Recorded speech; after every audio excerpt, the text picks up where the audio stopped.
Aujourd'hui, je suis toujours féministe et je suis toujours 19e, mais je suis en vacances. Alors je lis Flora Tristan, L'émancipation des femmes. Flora Tristan, c'est quand même un sacré nom. La fleur, la tristesse, Flora Tristan, c'est ouf. Je sais plus quand elle est née, mais elle est morte en 1844, donc on est en pleine première moitié du 19e. Cette première moitié, comme pour beaucoup, souvent dans les siècles, qui est particulièrement bordélique. Et c'est quelque chose qui est particulièrement vrai, je me répète, mais on est en vacances, pour les sciences naturelles, mais c'est un autre sujet. Là, le texte donc s'appelle L'émancipation des femmes ou le testament de la paria, parce que c'est la suite d'un livre que Tristan a elle-même publié qui s'appelait Les pérégrinations d'une paria et qui raconte son voyage en Amérique du Sud. Elle essayait d'être reconnue par son père, mais ça n'a pas marché, parce que, enfin, par son père, par la famille de son père, parce qu'elle voulait un héritage. Et je connais très mal Flora Tristan, il faut vraiment que j'aille lire des biographies, vous savez que j'adore ça. Et pourquoi? Le texte là est édité par les éditions Manussus dans la collection Lieu d'Utopie. Et, tchac, on l'avance. Il coûte 10 €. Ce qui est un peu cher.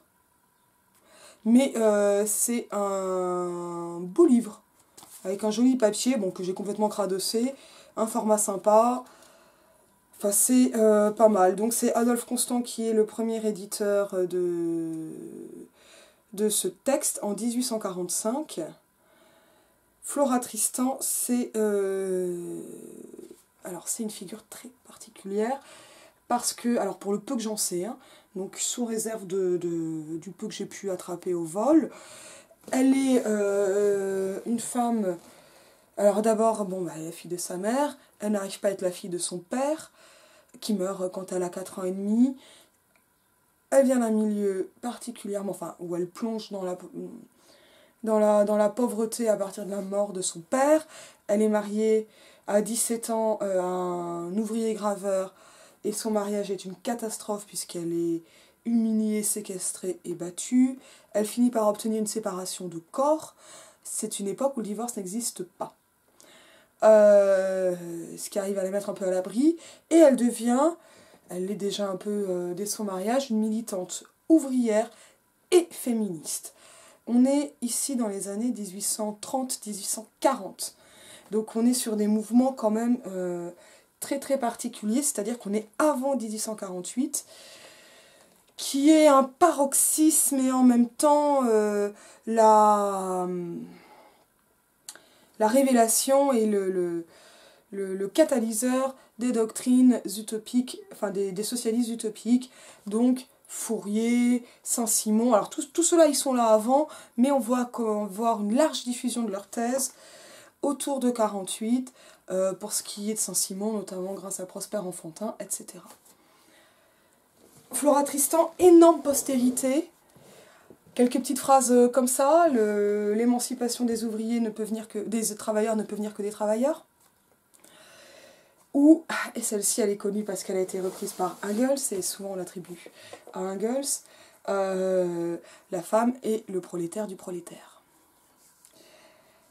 Alors, de mémoire, Varda notamment dans L'une chante l'autre pas l'attribue à Engels et oublie Flora Tristan. C'est pas grave parce que, enfin c'est pas grave, c'est comme ça. En tout cas, ça peut donner quand même une idée de qui est Flora Tristan d'un peu loin. Donc quelqu'un d'extrêmement atypique et dont apparemment le caractère aussi était atypique. Bon, j'ai pu voir vite fait en regardant l'article Wikipédia, pas qu'elle ait mauvais caractère. Ce qui m'énerve mais prodigieusement parce que est-ce que ce sont des choses que l'on dit toujours pour les hommes? Que l'on dit oui ça arrive mais de façon si systématique, je n'en suis pas si sûre. Et c'était juste après la mention des violences conjugales dont elle a été la victime. Alors moi je sais pas vous, mais me faire taper sur la gueule ça me met pas de bonne humeur, me rendre compte des injustices ça me met plutôt en colère. Donc vous pouvez trouver que j'ai mauvais caractère, je crois que c'est Rebecca West, là c'est une phrase qu'on voit souvent passer sur les réseaux sociaux, qui déclarait qu'elle ne sait pas ce qu'est être féministe, mais qu'à chaque fois que son comportement fait en sorte qu'on ne la prend pas pour un paillasson, c'est ce qu'on lui rétorque. De mémoire, encore une fois. Bref, le mauvais caractère des femmes, c'est un autre sujet. ce bouquin, donc le seul que j'ai lu pour l'instant de Tristan, c'est extrêmement particulier. C'est pas très long, c'est inachevé, et vraiment je savais pas à quoi m'attendre. Alors, il commence d'une façon très surprenante, en fait ça va s'expliquer très vite, hein. Par une citation de Fourier, donc on est en plein dans cette époque. Je sais pas si c'est elle qui l'a mise en exergue, cette citation, ou si c'est son éditeur, je sais pas. Enfin, son premier éditeur. Appel aux femmes de tous les rangs, de tous les âges, de toutes les opinions, de tous les pays.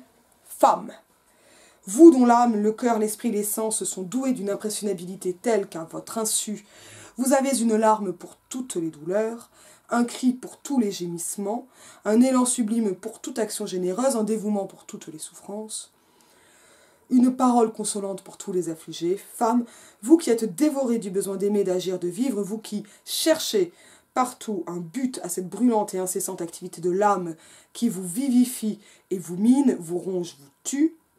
Femmes, resterez-vous silencieuses et toujours cachées lorsque la classe la plus nombreuse et la plus utile, vos frères et vos sœurs, les prolétaires, ceux qui travaillent, souffrent, pleurent et gémissent, viennent vous demander, les mains suppliantes, de les aider à sortir de la misère et de l'ignorance. On est dans une esthétique de manifeste, complètement. Je renvoie aux vidéos que j'ai déjà faites sur des manifestes féministes, avec un appel à ce qu'on appelle aujourd'hui, un appel, c'est pas terrible, à la convergence des luttes. Alors ça, c'est extrait d'une ouvrière. Et on a ensuite un avertissement avant la préface. Ah bah donc j'avais pas encore commencé. Mais en tout cas, on va garder ce même ton. Alors, et là, préface. Donc de Flora Tristan, que faut-il donc faire pour émouvoir cette génération corrompue? Jusqu'où faut-il plonger le fer pour trouver les chairs vives au fond de cette gangrène qui s'en va en putréfaction? Au nom de ceux qui souffrent, au nom de ceux qui ont faim, au nom de ceux qu'on tue lentement, au nom de ceux qui se vendent pour un morceau de pain souillé de boue, au nom de ceux qui, comme les animaux les plus immondes, sont forcés de se disputer une vile pâture dans les égouts du crime, au nom des pauvres femmes qui sont tarifées comme de la chair à débauche dans les boucheries de la prostitution et qu'on appelle filles de joie, parce que, comme aux réprouvés de Dante, les larmes se sont à jamais glacées dans leurs yeux et qu'une rage de douleur les fait parfois lamentablement rire. Au nom de ces victimes innocentes dont trafique l'immoralité d'un mariage mercantile et qui, vêtues de blancs et parées de fleurs comme les victimes antiques, sont conduites à l'autel pour qu'un célibataire forcé, le prêtre, donne sa bénédiction ironique à leur supplice, car un honorable père et une mère soi-disant vertueuse les ont condamnés pour un peu d'or à la torture qu'inventa Misance aux embrassements d'un cadavre. Au nom des pères et des mères dont le Moloch social dévore les enfants, au nom des hommes qu'on mutile et qu'on empoisonne, au nom des femmes dont on mange le cœur et qui n'osent se plaindre, au nom des enfants qu'on broie et dont on aplatit le crâne afin qu'ils n'aient ni cœur ni pensée, j'ai crié, j'ai pleuré, et vous avez ri. Je me suis tue, je me suis traîné à vos pieds, vous m'avez mis le pied sur la tête, que suis-je moi, qu'importe ce qui m'arrive, n'ai-je pas donné ma vie pour ce peuple? C'est bien, flétrissez-moi, emprisonnez-moi, calomniez-moi, poussez plus loin l'outrage, jetez-moi un peu de pain sous la table, c'est bien, j'accepte tout, excepté votre pain. Tout cela est pour moi, mais le peuple, que ferez-vous pour lui? Etc. Ça continue. Ton grandiloquent, adresse directe, donc convergence des luttes. Et là, en très peu de lignes de cette préface, on voit condamnation du mariage, condamnation du célibat des prêtres. Pas condamnation des prêtres dans l'ensemble, mais gros distinguo entre le clergé et la foi véritable. Condamnation de la chasteté. Mais cette chasteté, elle est rappelée plus tard. Elle va plutôt valoriser la chasteté, quand même, globalement, Flora Tristan. En même temps, glorification de la femme comme mère et comme Mater Dolorosa. Tout ça se met en place. En fait, ce qu'on voit apparaître, et là je vais arriver à un autre passage, c'est comment Flora Tristan, alors je ne sais pas si on peut dire qu'elle redéfinit, mais en tout cas inscrit le rôle, ou plutôt les femmes, on pourrait presque dire la femme, parce que c'est extrêmement essentialisant, dans un rôle absolument rédempteur, jusqu'à avoir un petit chapitre de cet ouvrage intitulé L'Évangile et la femme guide. Et cette femme guide, c'est elle qui, qualifiée de paria, retournant le stigmate en revendiquant ce titre, et puis en appelant ensuite ses frères parias à la rejoindre, qui parfois s'est auto-appelée la Messia, donc la Messie, se construit en guide, et ce, par sa féminité. C'est intéressant parce que politiquement ça amène pas mal de choses, et stylistiquement ça en amène beaucoup d'autres. Là, on est dans... on arrive sur pas mal de condamnations. Là, on va avoir tout un fuseau, tout un ensemble de lois morales. Je l'attrape en cours de vol, je suis page 78. Heureux ceux qui voient Dieu par leur intelligence et leur amour, et ceux qui n'ont pas besoin de la doctrine des hommes. Ça, ce sont des théories quiétistes, qui reviennent toujours avec cette idée d'un contact direct à la divinité. C'est un portrait mystique. Heureux ceux qui protestent et qui combattent sans colère parce qu'ils sont forts comme Dieu même. Heureux ceux qui, pour avancer le règne de la justice, commencent par faire justice car ils possèdent ce qu'ils désirent. Heureux ceux qu'on a persécutés et qui triomphent sans vengeance car ils sont les enfants de Dieu et les imitateurs de son Christ. Je vous dis en vérité que si votre justice n'est pas plus abondante que celle des prêtres et des moines, vous ne pouvez pas être libre de leurs enseignements et de leurs pratiques étroites. Je vous avais dit, celui qui insultera son frère méritera un jugement, et maintenant je vous dis, celui qui ne s'inquiétera pas des nécessités de son frère méritera une condamnation, etc. Hop, ça continue, donc le mauvais regard, adultère, comment une femme mariée contre son gré commettra un adultère, ne serait-ce qu'en pensée, donc condamnation des mariages organisés. La prière doit toujours précéder l'action, mais l'action doit suivre la prière. Enfin, on est sur un ensemble assez explosif qui m'a pas mal rappelé les confessions de Nat Turner. Nat Turner, c'était un esclave noir américain qui a eu une éducation religieuse et qui savait lire, ce qui est très important parce que la plupart des esclaves, des personnes réduites en esclavage aux États-Unis, ne savaient pas lire et on leur interdisait la Bible, l'accès à la Bible, pour éviter les rébellions. Donc lui savait lire et a vu un ensemble de signes divins, tout ce qu'il a interprété comme des signes divins, notamment, je crois, une éclipse ou quelque chose comme ça, ou le passage d'une comète, et qui a levé une révolte ultra sanguinaire. Et quand Nat Turner a été arrêté, avant sa pendaison, parce qu'il a été pendu, sa confession, une forme de déposition, a été retranscrite, qui raconte toutes ces étapes. Alors là, on n'est pas dans un récit judiciaire, comme l'est celui de Nat Turner, mais on a le même ensemble de mysticisme et d'action. Sauf que, on n'a pas le regard rétrospectif qu'a Nat Turner, qui a un regard immédiat, on n'a pas beaucoup d'éloignement, mais ce que ce manifeste montre, c'est la religiosité nouvelle qu'on a autour des années 1840, qui correspond parfaitement à un livre, à deux études que je vous avais mentionnées, qui sont Le Christ des barricades et Le Christ romantique de Frank-Paul Baumann, qui montrent ce moment d'histoire des idées et de l'histoire littéraire, où on pense le Christ comme un socialiste ou un communiste. Là, on est en plein dedans. Elle parle de communionisme, par exemple. Donc ça se met en place. Et c'est cette première, je sais pas si c'est la première ou si on a plusieurs, mais en tout cas on est dans ce mouvement des socialistes utopiques, qui dans le cas de Flora Tristan ne passe pas seulement par la glorification des femmes en tant que telles, comme peuvent le faire Fourier ou Saint-Simon, et surtout Prosper Enfantin ensuite, mais qui se fait par elle-même, en tant qu'elle-même et en tant que femme. Et donc elle va elle-même, que je me répète, se dresser pour incarner cette parole. Et cette parole, elle va être mystique. Et ça, on l'a entendu. Heureux ceux qui, car le royaume des cieux est à eux. C'est ça la suite. Là, on est dans l'évangile, on est dans la réécriture des évangiles. Et ce ton mystique, qui passe par une réécriture quasi littérale des évangiles, par un ton souvent très haché, des phrases très simples, des images aussi très parlantes. Donc ces femmes à qui on mange le cœur, c'est une métaphore, mais ça n'est pas présenté. On n'a pas de distanciation par rapport à cette métaphore. Tout cela va amener un discours qui, en fait, correspond parfaitement à la théologie chrétienne du Logos, c'est-à-dire un discours qui est lui-même une action. Et qui fait advenir dans son ontologie ce dont il s'agit.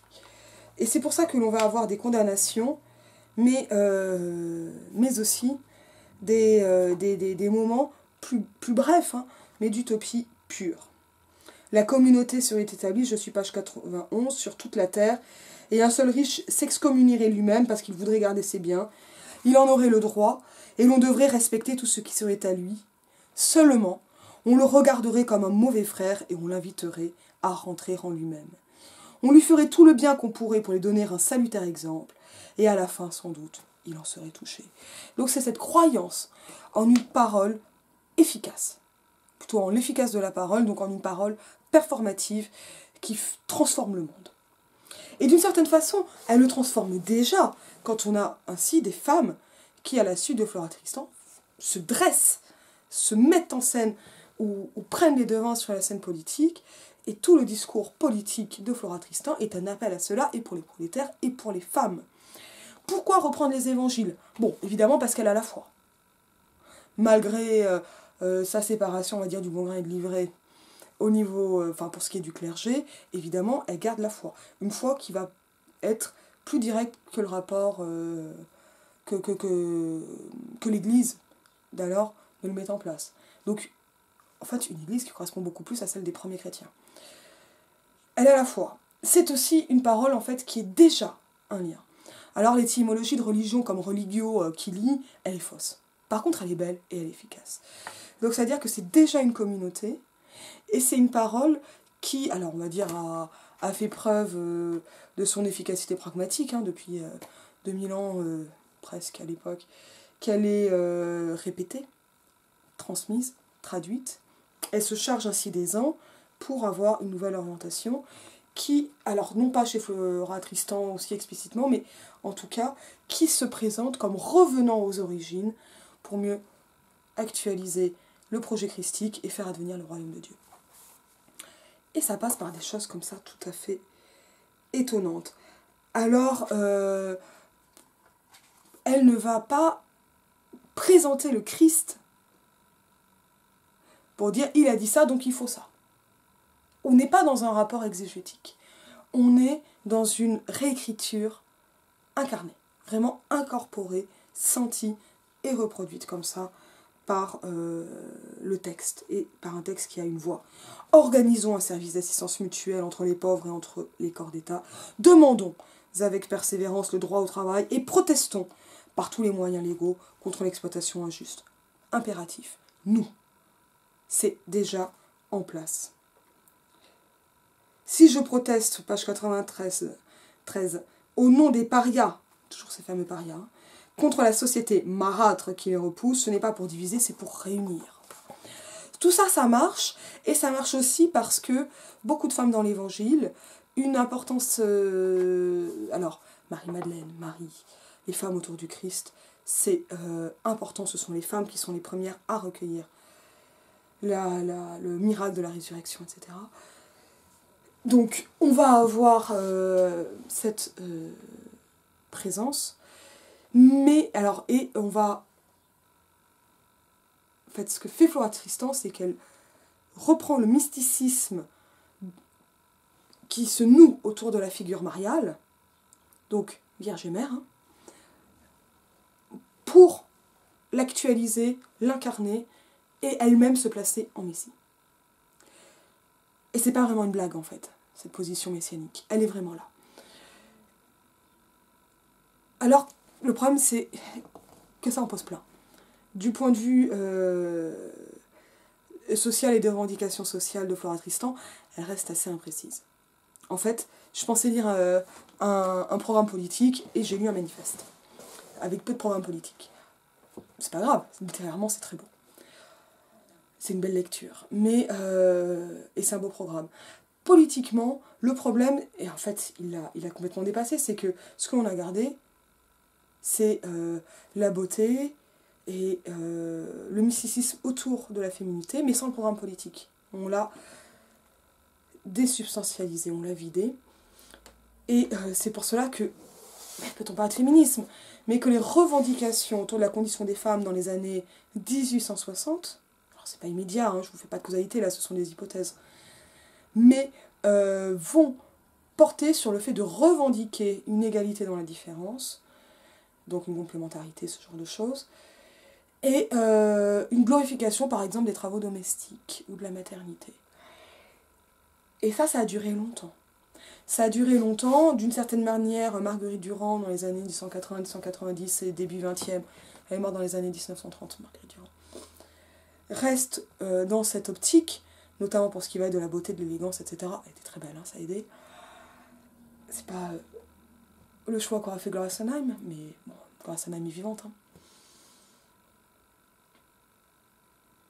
Je crois qu'il faut attendre Madeleine Pelletier, en fait, pour voir tomber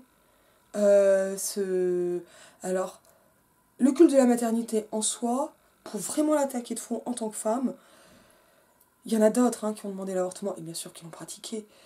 Ça, il y en a beaucoup.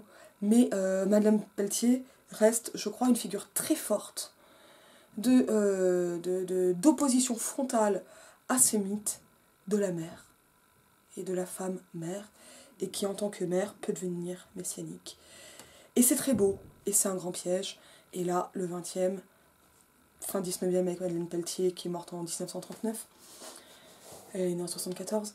On attend ensuite Beauvoir pour séparer la biologie de la psychologie, de l'éducation, et commencer à gagner au moins en idée, l'idée que les femmes sont après tout des humains, comme les autres. Et là, je vais reprendre une phrase de Varda, c'est dans Réponse de femme. Est-ce que parce que je ne suis pas un homme, ou alors comment c'est, est-ce que parce que je suis une femme, je serai un homme sans queue ni tête ? Je vous dis à bientôt.